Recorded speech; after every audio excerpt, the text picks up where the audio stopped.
রাজধানীর হানি ফ্লাইওভারে বাসের ধাক্কায় সিএনজি অটোরিকশা চালকসহ 2 জন নিহত হয়েছেন। এ সময় আহত হয়েছেন আরও একজন। শুক্রবার রাত 8টার দিকে হানি ফ্লাইওভারে দ্রুতগামী একটি বাস বিপরীত দিক থেকে আসা সিএনজিকে ধাক্কা দিলে এ দুর্ঘটনা ঘটে। এতে ঘটনাস্থলে শহীদুল ও ইমরান নামে 2 জন মারা যান।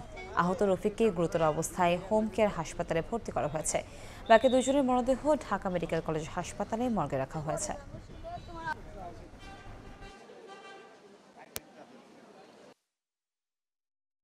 গাড়িটা নষ্ট হওয়ার জন্য এই গাড়ি আমার ভাইস্তা সহ ওই গাড়িটা ঠিক করার জন্য যায়। তার ছেলে নিয়ে মিস্ত্রি সহ ওই ড্রাইভার সহ চলে যায় আমার ভাইস্তে।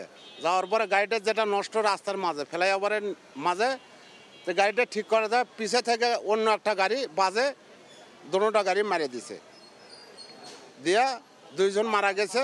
আর ওই যে বাচ্চা আছে তারও তো অসুস্থ এখন বর্তমানে।